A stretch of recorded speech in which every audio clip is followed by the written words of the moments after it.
ఫంక్షన్‌లో ప్రేమ గురించి బయటపడ్డ నిజం. వల్లీ చెంప పగలగొట్టిన రామరాజు. మరి వల్లీ చెంప రామరాజు ఎందుకు పగలగొట్టాడు? అసలు వల్లీ గురించి ఫంక్షన్‌లో ఎలా బయటపడింది? అసలేం జరిగింది తెలుసుకోవాలనుకుంటే వీడియోని చివరి వరకు మిస్ కాకుండా అయితే చూసేయండి. అలానే మా వీడియో నచ్చితే లైక్ చేయడం మాత్రం మర్చిపోకండి. ఇక ఇక్కడ చూస్తే ఈరోజు మీ పని అయిపోయింది. మీ నవ్వులు ఈ రోజుతో పూర్తిగా నాశనం అయిపోయినట్టే. రోజు ఏడుస్తూ బ్రతికండి అని చెప్పేసి అనుకుంటూ ఉంటుంది వల్లి అయితే. ఒరే సేన, పుట్టినరోజు ఫంక్షన్ని గ్రాండ్గా చెయ్యాలి. ఎందుకంటే ఆ రామరాజు కుటుంబాన్ని పిలిచింది కదా అమ్మ, వాడి కళ్ళు చెదిరిపోయేలా పుట్టినరోజు చెయ్యాలి అని చెప్పేసి భద్రావతి అంటూ ఉంటుంది. అవునక్క, వాడు చూసి ఆశ్చర్యపోయేలా ఉండాలి. అమ్మ పుట్టినరోజుని అంత గ్రాండ్గా చేస్తాను అని చెప్పేసి సేనాపతి అయితే అంటూ ఉంటాడు. మీరు పంతాలకి పోతారని, అలాగే వాళ్ళని ఏదో తక్కువ చేసి చూస్తారని నేను రమ్మనలేదు. ఇది నా చివరి కోరికగా నేను వాళ్ళని ఇంటికి పిలుచుకున్నాను. రామరాజు అవమానపడకుండా నువ్వు జాగ్రత్తగా చూసుకోవాలి తప్ప రామరాజు తలదించుకునే పరిస్థితిని తీసుకురాకూడదు. ఏంటి, ఆ కూలోడిని నేనేమైనా బావగా ఇప్పుడు గౌరవించాలి అంటున్నావా? ఏదో నీ కోసం తప్పక అక్క ఒప్పుకుంది అంతే తప్ప ఆ కూలోడిని మేమేమి బావగా ఆహ్వానించాలి అనుకోవడం లేదు. అందరితో పాటు వస్తారు, తింటారు, పోతారు, అంతవరకే తప్ప వాళ్ళ గురించి అంతకు మించి ఎక్కువ ఎక్స్పెక్ట్ చేయొద్దు. నువ్వు పిలుచుకుంటాను అన్నావు, అడ్డు చెప్పకుండా పిలవమన్నాం అంతే అని చెప్పేసి అనేసరికి ఇక మర్నాడు పుట్టినరోజు ఫంక్షన్ అయితే రెడీ అవుతుంది. పుట్టినరోజు ఏర్పాట్లు అంగరంగ వైభవంగా జరుగుతూ ఉంటాయి. ఈ రోజుతో ప్రేమ ఆ ఇంటి నుంచి వచ్చేస్తుంది. ఇక ప్రేమ జీవితంలో ఆ ఇంటికి వెళ్ళే ప్రసక్తే లేదు అని చెప్పేసి భద్రావతి అయితే అనుకుంటూ ఉంటుంది. ఏంటి ఇలా కొత్తగా కనిపిస్తుందేంటి భద్ర మళ్ళీ వేదవతి కుటుంబం మీద ఏదైనా ప్లాన్ చేయబోతుందా ఏంటి? పుట్టినరోజుకు పిలిచి తప్పు చేశానా అని చెప్పేసి అనుకుంటూ ఉంటుంది శారద. అత్తయ్య, మీరేం కంగారు పడకండి. ఏం జరిగినా అక్కడ ధీరజు ప్రేమ చూసుకుంటారు. ఇక రామరాజు గారు ఎట్టి పరిస్థితిలోని కూడా వాళ్ళకేం కానివ్వరు. మీరు టెన్షన్ పడకండి. పుట్టినరోజు నాడు సంతోషంగా ఉండండి అని రేవతి చెప్తూ ఉంటుంది. ఇక ఇదిలా జరుగుతూ ఉండగానే పుట్టినరోజుకి అందరూ వస్తూ ఉంటారు. ఇక అందరూ వస్తూ ఉంటే అందరినీ చాలా సంతోషంగా ఆహ్వానిస్తారు. ఈలోగా రామరాజు కుటుంబం కూడా పుట్టినరోజుకి అయితే వస్తుంది, శారద పుట్టినరోజుకి. అలా వచ్చేసరికి ఇక అందరినీ అప్పటి వరకు హ్యాపీగా ఆహ్వానించిన భద్రావతి సేన ఇద్దరు కూడా పక్కకి వెళ్ళిపోతారు. వాళ్ళు వచ్చే సమయానికి అక్కడే ఆగిపోతుంది వేదవతి. చూసారా మా అక్కకి ఎంత పొగరో, రమ్మని పిలిచారు, ఇప్పుడు వస్తే మనల్ని పట్టించుకోకుండా పక్కకి వెళ్ళిపోయారు, పదండి వెళ్ళిపోదామని చెప్పేసి అంటూ ఉంటుంది వేదవతి ఇప్పుడు ఇక్కడి దాకా వచ్చిన తర్వాత వెనక్కి వెళ్ళిపోవడం ఏంటి? పైగా మనం వచ్చింది వాళ్ళ మర్యాదల కోసమో వాళ్ళ కోసమో కాదు, మీ అమ్మగారి కోసం వచ్చాము. మీ అమ్మగారి పుట్టినరోజు వేడుకలు బాగా జరిపించడం కోసం వచ్చాము. ఆవిడ చివరి కోరిక అని మనతో చెప్పారు కదా, అలాంటప్పుడు ఆవిడ్ని ఈ సమయంలో బాధ పెట్టకూడదు. అందుకని ఆవిడ పుట్టినరోజుని గ్రాండ్గా జరిపించి వెళ్ళిపోదామని చెప్పేసి ఇక లోపలికైతే తీసుకువెళ్తాడు రామరాజు అయితే. అలా లోపలికైతే వెళ్తారు. ఇక వాళ్ళందరూ కూడా పుట్టినరోజు వేడుకలు జరుగుతూ ఉంటాయి. అక్కడికి వచ్చిన రామరాజుని కానీ రామరాజు కుటుంబాన్ని కానీ భద్రావతి సేన ఎవ్వరూ పట్టించుకోరు. కానీ అక్కడే ఉన్న విశ్వక్ మాత్రం వాళ్ళను పట్టించుకుంటూ వాళ్ళ కోసం ఇక వాళ్ళ దగ్గరకు వచ్చి వాళ్ళని పలకరించే ప్రయత్నం చేస్తాడు. విశ్వక్ వాళ్ళ దగ్గరకు వస్తూ ఉంటే వాళ్ళు విశ్వక్ చేసిన సంగతి గుర్తుంది కాబట్టి ఇక అక్కడ అమూల్య విషయంలో విశ్వక్ ఏం చేశాడో ఇదంతా వాళ్ళకి ఇంకా మర్చిపోయే విషయం కాదు. అందుకని విశ్వక్ని వాళ్ళు దగ్గరికి కూడా రానివ్వరు. విశ్వక్ పలకరిస్తున్నా సరే వేదవతి కానీ రామరాజు కానీ ఇంకెవ్వరూ కూడా పలకరించరు. వీడేంటి కొత్తగా కనిపిస్తున్నాడు, ఈ ఇంట్లో ఎవ్వరూ మనల్ని పట్టించుకోకపోయినా వీడొచ్చి మనల్ని పలకరిస్తున్నాడేంటి? ఏంటి ప్రేమ, మీ అన్నయ్యలో ఏంటి మార్పు? ఏదైనా ప్లాన్ చేశారా ఏంటి అందరూ కలిపి? ధీరజ్ అయితే అంటూ ఉంటాడు. ఏం లేదులే, వాడెందుకు అలా పలకరిస్తున్నాడు, ఇక్కడి దాకా వచ్చాం కదా అని చెప్పేసేమో. వాడిలో ఇంత మార్పు అసలు నేనైతే మాత్రం జీర్ణించుకోలేకపోతున్నానని చెప్పి ధీరజ్ అంటూ ఉండగానే ఇలా జరుగుతూ ఉంటుంది. ఈలోగా భద్రావతి అయితే ప్రేమ దగ్గరికి అయితే వస్తుంది. ప్రేమతో చాలా ప్రేమగా మాట్లాడుతూ ఉంటుంది. జరిగిన విషయాలన్నీ మర్చిపోయి ప్రేమని ఆప్యాయంగా పలకరిస్తుంది. తన మేనకోడలు అని చెప్పి అందరికీ పరిచయం చేస్తుంది. ఏంటి అత్తలో ఈ మార్పు ఏంటి అని చెప్పేసి ప్రేమ అనుకుంటూ ఉంటుంది. అలా పుట్టినరోజు ఫంక్షన్లో రకరకాల విచిత్రాలు అయితే జరుగుతూ ఉంటాయి. ఇలా జరుగుతూ ఉండగానే ఇక పుట్టినరోజు ఫంక్షన్ అయితే జరుగుతూ ఉండగానే ఇంక అందరూ భోజనాలు అయితే చేస్తారు, గిఫ్ట్లు అయితే తీసుకొచ్చేస్తారు. అంగరంగ వైభవంగా పుట్టినరోజు వేడుకలు భద్రావతి గారు చాలా బాగా చేస్తున్నారు అని చెప్పేసి అంటూ అందరూ మెచ్చుకుంటూ ఉంటారు. ఈ ఫంక్షన్ ఏర్పాటు చేసింది ఎవరు? భద్రావతి. భద్రావతి కుటుంబంలో ఏం జరిగినా ఇలానే ఉంటుందని చెప్పి వాళ్ళ గొప్ప రామరాజు ముందు చూపించుకునే ప్రయత్నం చేస్తూ ఉంటారు. ఈలోగానే రామరాజు దగ్గరికి కొంతమంది వచ్చి అక్కడ ఫంక్షన్లో పలకరిస్తూ ఉంటారు. మిమ్మల్ని చూస్తుంటే చాలా ఆనందంగా ఉందండి. మీరు అందరూ కలిసి ఉమ్మడి కుటుంబంలా చాలా సంతోషంగా ఉంటున్నారు. రామరాజు గారి కొడుకులంటే ఇలానే ఉంటారు. రామరాజు గారి పెంపకం అంత గొప్పది. రామరాజు గారు నిజంగా చాలా గ్రేట్ అని చెప్పేసి అక్కడ కొంతమంది రామరాజు కుటుంబాన్ని మెచ్చుకుంటూ ఉంటారు. అది చూసి భద్రావతి తట్టుకోలేకపోతుంది. వాళ్ళని పొగిడినంతసేపు గర్వంగా ఇక రామరాజు వైపు ఒక లుక్ ఇచ్చిన భద్రావతి ఎప్పుడైతే రామరాజుని పొగుడతారో ఆ సమయంలో తట్టుకోలేక అక్కడి నుంచి పక్కకి వెళ్ళిపోతుంది.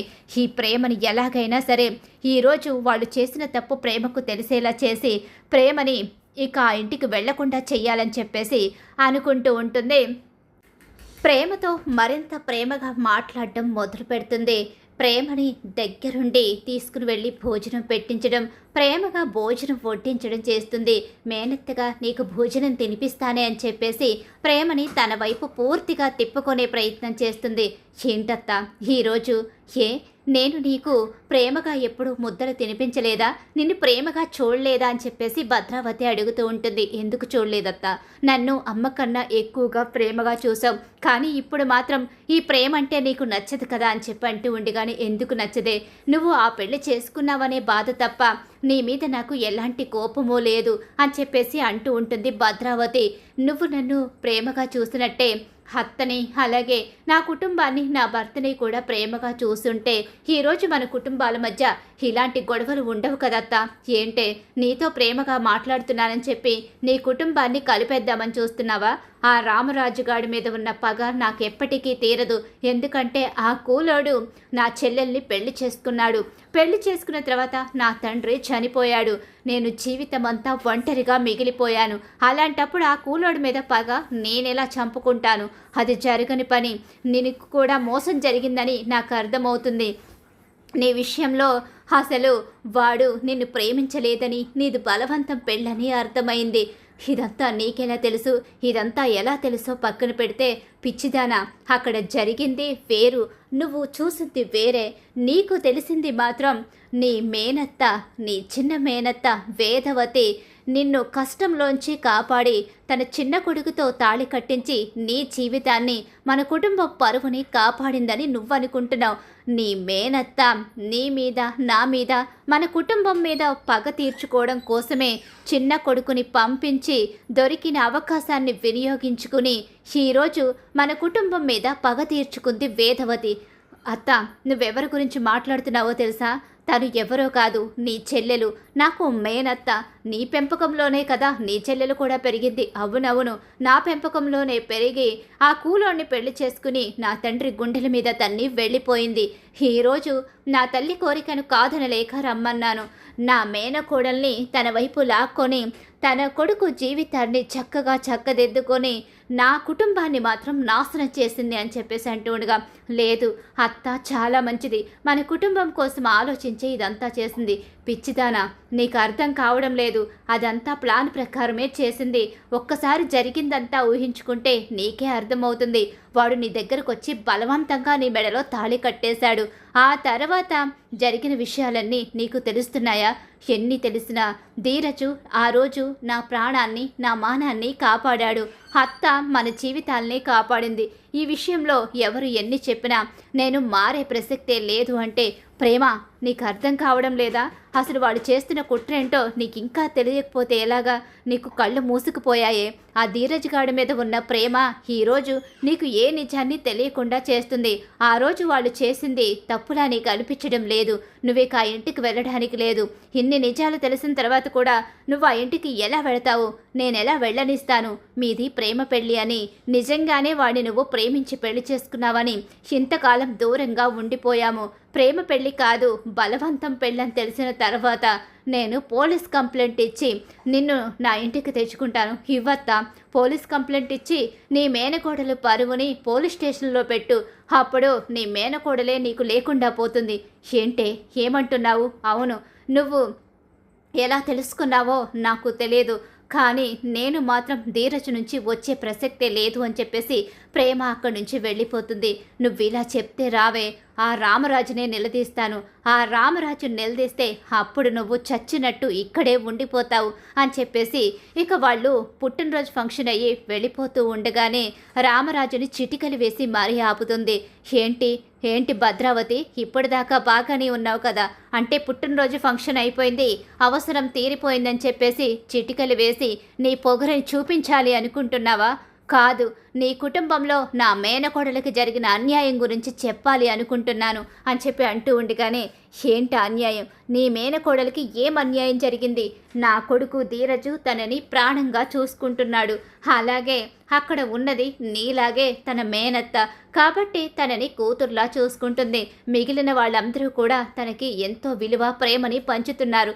ఇంకా తనకి ఏం లోటొచ్చిందని తనకి నచ్చినట్టుగా మేము ఉండమంటాం. కానీ ఈలోపు మీరొచ్చి తన జీవితాన్ని ఏదో మేము అన్యాయం చేస్తున్నట్టుగా మీరు గొడవ చేసి తనకి నచ్చిన బ్రతకనివ్వకుండా మీరు అడ్డు పెడతారు తప్ప తన జీవితంలో మేమెప్పుడూ తనని బాధ పెట్టలేదు. అవును రామరాజు, చాలా తెలివిగా మాట్లాడావు. నీ చిన్న కొడుకు ప్రేమించి పెళ్లి చేసుకున్నాడని ఇంతకాలం భ్రమపడ్డాము. వాడు నా మేనకోడల మెడలో బలవంతంగా తాళి కట్టాడు అని చెప్పేసి అనేసరికి ఒక్కసారే అక్కడ వేదవతి, ప్రేమ, అలాగే ధీరజ్, నర్మద షాక్ అయిపోయి ఉండిపోతారు. ఏం మాట్లాడుతున్నావు నువ్వు? నా చిన్న కొడుకు ప్రేమ మెడలో బలవంతంగా తాళి కట్టడమేంటి? ప్రేమ అలాగే ధీరజ్ వెళ్ళిపోయి పెళ్లి చేసుకున్నారు కదా? వెళ్ళిపోయి పెళ్లి చేసుకోలేదు.